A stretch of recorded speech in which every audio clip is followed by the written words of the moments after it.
Excusez-moi, est-ce que je peux vous poser une question? Je voulais savoir. Moi, je fais un documentaire sur la jeune génération et l'amour. Est-ce que vous... Oui. Oui. Excusez-moi, je vous dérange quand vous mangez. Je fais un documentaire sur l'amour et je voulais savoir, êtes-vous en couple? Oui. OK. Oui. Est-ce que vous fréquentez quelqu'un? Non. T'es pas en couple? T'es en couple, toi? Toi, est-ce que t'es en couple? Non, célibataire. Ça fait pas très longtemps, mais c'est fraîchement arrivé il y a quelques mois de ça. Ça va faire 1 an et demi que je suis célibataire. Par choix? Non. Non, par déception. C'est vrai? Ouais. La situation a changé. Je suis célibataire. C'est fini. T'es vraiment célibataire? Ah ouais, complètement. Complètement. Es-tu célibataire depuis toujours? Oh, c'est... Non, oui puis non. C'est pas... Moi, je dirais non, puis... Ben, non, c'est pas vrai. Ben, c'est par choix et parce que le bon gars est pas là. Donc, en fait, je perdrai pas mon temps avec quelqu'un qui rentre pas dans ce que je recherche. Coup-ci, coup ça comme question. T'es jamais comme vraiment célibataire, t'es jamais vraiment en couple. À ce moment, je vois une fille depuis comme 1 mois, mais comme c'est pas vraiment quelque chose de sérieux. Le but, c'est... Ben... Ouais, c'est ça. Si je les vois, c'est pour coucher avec. Genre, c'est pour ça que je suis célibataire, là. OK. Mais ça se limite à ça. Je sais pas, j'ai déjà été en amour au point de vraiment juste être avec cette personne-là. J'appellerais ça une blonde, une fréquentation. En ce moment, dans notre génération, j'appellerais ça une fréquentation. Mais des têtes des 3-4 derniers gars que j'ai vus, que j'ai fréquentés, on va dire fréquentés parce que c'est pas mes chums, c'est des essais-erreurs, là. Il y a tout le temps comme un super bel aura au début qui finit par comme devenir pollué plus que je connais la personne. Tout ce que je peux entendre de mes amis, tout ce que je peux entendre des histoires de relations, de ci, de ça, c'est un petit peu décourageant, je te dirais. T'es-tu bien célibataire? Ou tu cherches? J'essaie de chercher, mais c'est quasiment rendu impossible. Je suis en couple depuis 5 mois et demi, presque 6, là. Dans 1 semaine, ça va faire 6 mois. Est-ce que c'est le bon gars? Moi, je pense que oui. Je pense. Oui, j'y crois. Je suis à 100% sûr que ça existe. Faut juste trouver la bonne personne, en fait.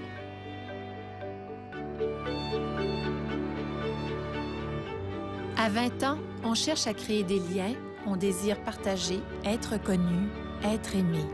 À l'ère des téléphones intelligents et des réseaux sociaux, je voulais comprendre comment cette technologie influence la quête amoureuse. Avant de faire ce film, j'ai rencontré 80 célibataires dans la jeune vingtaine. Puis, pendant 8 mois, j'ai suivi 6 d'entre eux. Je les ai choisis pour la façon particulière dont ils se servent des sites de rencontres et des réseaux sociaux et pour la manière dont ils gèrent leur image en ligne. Ils ont tous participé à ce documentaire, animés d'un besoin d'expliquer leur nouvelle façon de rentrer en contact avec les autres. Ils veulent que la génération de leurs parents comprenne. Les 6 rêvent de rencontrer la personne qui leur est destinée, car ils cherchent l'amour au temps du numérique.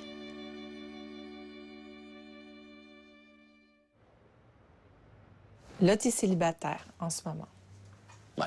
OK. En ce moment, je suis célibataire. Puis tu cherches. Ouais. Tu t'y prends comment? Je m'y prends par Facebook, en partie, par mon cellulaire. C'est pour ça que c'est rendu encore pire. Je l'ai encore plus tout le temps avec moi. Puis tout le temps les applications, Tinder, Badoo, blablabla. C'est quoi ces applications-là? C'est un peu comme des dates... Ils faisaient ça avant, là, il y a longtemps. C'était des speed dating. C'est ça, exactement. C'est un peu ça. Sauf qu'il y a beaucoup plus de monde. Puis je regarde des photos. Puis je fais, bon, ben, est-ce qu'elle a l'air de m'intéresser au premier regard? Souvent, je me fais juste pas répondre, tu sais. J'envoie des saluts, des bonjours, ben, j'ai pas de réponse, fait, tu sais. Après une quinzaine de bonjours sans réponse, je finis par me tanner pour ma soirée, puis j'arrête. Puis quand j'ai rien à faire le lendemain soir, ben, je recommence.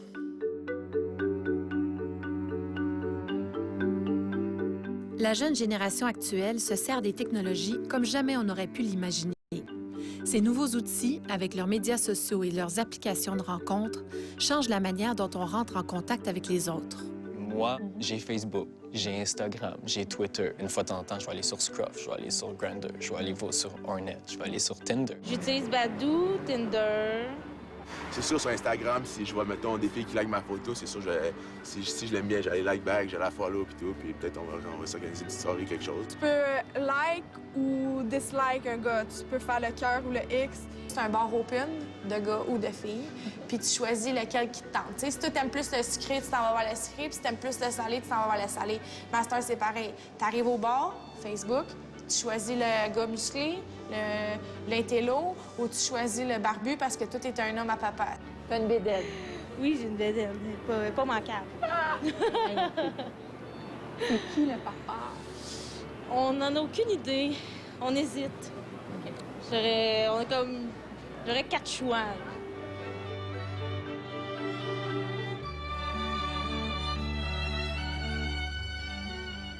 Gabrielle travaille de la maison et elle a un nouveau-né. Elle priorise les applications sur son téléphone pour faire de nouvelles rencontres. Tu rencontres un gars sur une application de rencontre et là, il arrive. Puis là, il arrive. Bien là, souvent, je vais le regarder déjà de la porte, là, parce que je suis pressée de voir à quoi il ressemble. Puis là, j'attends qu'il monte, puis j'ouvre la porte. Puis là, il arrive. Puis là, déjà, ici, il pourrait y avoir un malaise si jamais il me plaît pas. Fait que s'il me plaît pas, je m'en vais tout de suite. S'il me plaît, ben là, je vais lui donner 2 becs, puis comme on va rire un peu dans l'entrée. Fait que on boit, on jase, genre, pis tout. Puis là, ben à un moment donné, quand on a vraiment plus rien à se dire... Mais là, à ce moment-là, Gabrielle, tu sais tout de suite si tu vas coucher avec ou non. Exactement. S'il est intéressant, séduisant, puis un peu charmeur, ça risque de marcher. S'il est trop petit, puis pas de discussion à part de lui-même, ça marchera pas. Fait que là, si ça fonctionne pas, mettons, lui, il va s'asseoir sur le divan en s'attendant à ce que je m'assoie à côté de lui. Puis moi, je m'assois ici. Là, je m'assois sur mon petit divan, puis là, je le tasse. Puis là, je m'assois comme ça. Et si, mettons, il m'intéresse, bien là, on va être assis, tu sais, tout le monde ici. Là. Il va être assis là, je vais être assis à côté, puis là, je risque de, comme, m'enligner sur lui, là, prendre la place, puis pas y laisser le choix, en fait. Dans le fond, t'as un scénario. C'est ça, un scénario déjà préparé, étant donné que c'est pas grand.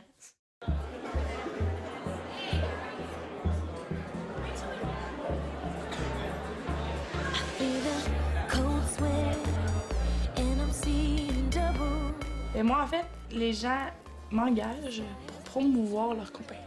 Genre, je fais de la publicité, valoriser leurs produits, vendre leurs produits.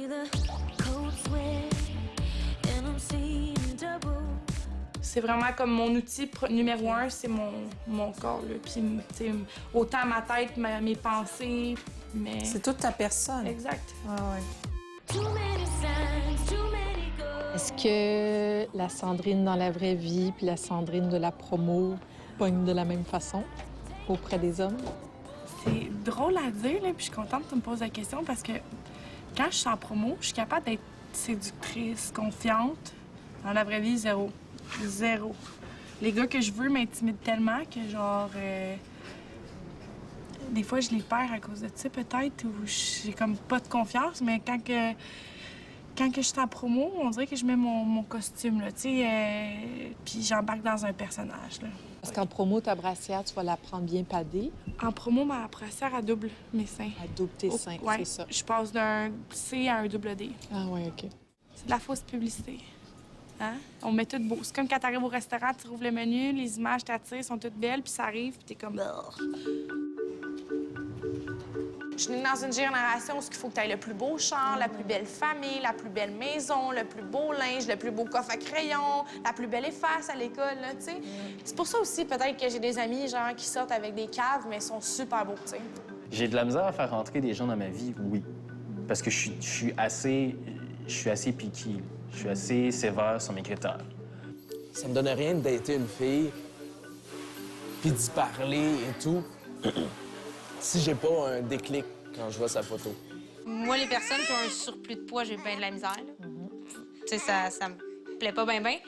C'est sûr que les dents, je trouve ça hyper important. Fait qu'il faut vraiment qu'il y ait un beau sourire. Mettons, il y a un petit trou dans les dents, je trouve ça vraiment cute. Ou il y a une dent qui est avancée plus que les autres, je trouve ça vraiment, vraiment cute. Si la fille elle veut se faire texter après une nuit, faut qu'elle soit drôle, faut qu'elle soit... Tu sais, que je m'entende bien avec, là, pas que ça soit comme... pas que je sois tanné de l'avoir, là.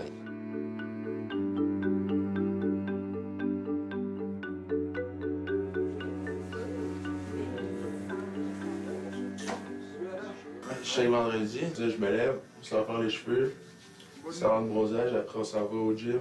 Qu'est-ce que tu te fais faire? Dans le fond, moi, je fais juste raser les côtés. Là, je touche jamais en haut. En haut, c'est comme une fois aux 3-4 mois là, que je vais toucher. Puis les côtés, j'ai fait chaque semaine. Là. Des fois, j'ai fait même 2 fois par semaine là, si j'ai des gros événements. Allez, peace, guys. Ciao, Jean. On est au salon de bronzage Club Paradise, dans le fond. Puis moi, je vais en faire bronzer. Pourquoi tu fais ça? Dans le fond, c'est... J'aime pas ça être blanc. Comme quand je suis trop blanc un peu, je me sens pas bien. Fait que c'est juste pour ma confiance en soi, là. Pour me sentir mieux dans ma peau.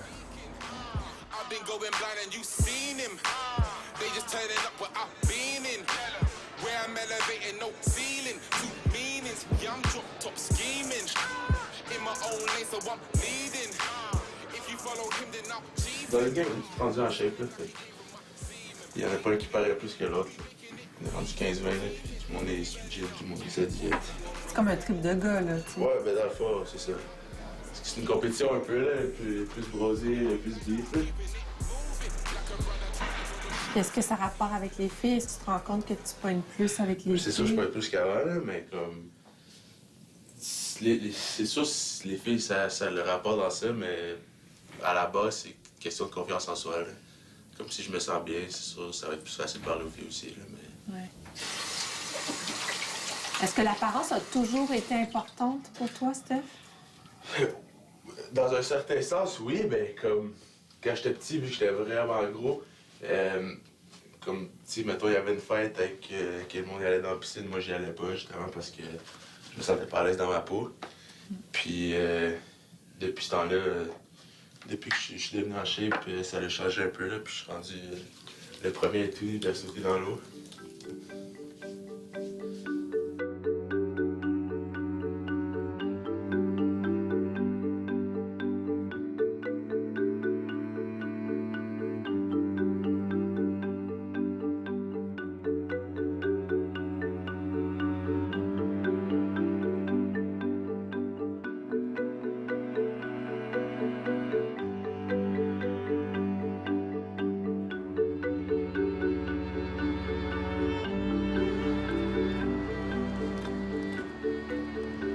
Quand tu mets des photos de toi, qu'est-ce que tu mets en valeur surtout? La plupart des photos de moi, c'est des photos qui sont plus portées sur la mise en forme, tout ce qui est modeling, etc. Fait que souvent, je porte pas beaucoup de linge. Je suis pas nu, mais on se mentira pas que sur Instagram, ce qui pogne le plus, c'est les beaux body, les ci, les ça. Fait que, en fait, la popularité de ta photo va vraiment dépendre, je pense, de la première heure que tu la postes, que tu l'uploads, en fait, sur Instagram.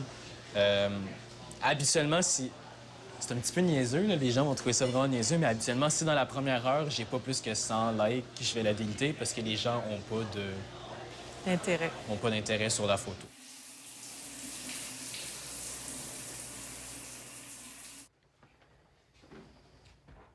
Est-ce que t'es coquet, Steve? Oui. Puis d'aussi loin que je me rappelle, ça a toujours été quelque chose de super important pour moi. Je me souviens avoir pété des crises à ma mère parce que j'avais pas le bon gel pour mettre dans mes cheveux, parce que j'avais pas la bonne pommade, parce que j'avais pas le bon parfum, parce que... Si tu t'entraînais pas, Steve, est-ce que ça ferait une grande différence par rapport à ton corps? Très, très grosse différence. Je suis assez... Le mot m'échappe, en fait, mais mon corps est vraiment pas fait pour avoir beaucoup de masse. Puis, moindrement qu'une semaine, je vais pas au gym, c'est... c'est peut-être mental aussi, là, mais moi, je trouve que ça paraît vraiment beaucoup sur le corps. Puis, je suis des jeunes asiatiques. T'es fait pour être mince. Malheureusement, mais heureusement, il y a comme des bons côtés et des mauvais côtés.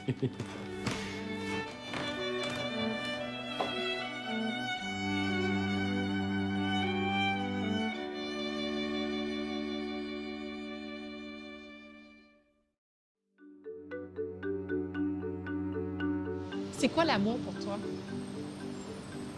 Ah! C'est quand même tough à répondre. L'amour, ça serait que, dans le fond, ça serait que... L'amour. L'amour, c'est assez complexe à expliquer. Tu as déjà l'impression d'avoir été en amour? Oui, j'ai déjà l'impression d'avoir été en amour, mais après ça, on se rend compte que finalement, c'est pas de l'amour. Moi, quand j'aime quelqu'un, j'ai beau avoir la jambe dans le plâtre, qu'il fasse moins 30 dehors, puis je suis en béquille, mais admettons, la personne que j'aime, j'ai le goût de la voir. Je vais quand même aller la voir, je vais prendre mes béquilles, je vais mettre mon manteau, je vais marcher.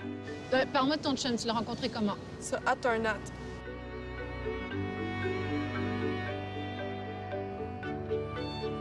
Karine, c'est quoi ta situation présentement? Je suis en couple depuis 5 mois et demi, presque 6, là. On a vraiment la même mentalité d'un couple. Moi, j'ai jamais cru à un couple, vraiment. Là. Je crois pas au concept de couple que la société a établi au départ. OK. Je crois pas à ça, un couple qui reste ensemble pendant des années, qui se trompent jamais, puis qui sont heureux, là. Ouais. Je crois pas. Il y a des problèmes, je pense. Puis, c'est quoi ton entente avec ton chum présentement? Êtes-vous un couple ouvert? Ouais. OK. Là, en ce moment, on n'a pas couché avec d'autres personnes, chacun. Moi, j'ai pas couché avec un autre gars, lui non plus, il n'a pas couché avec d'autres filles. Mais c'est sûr que ça va arriver, là.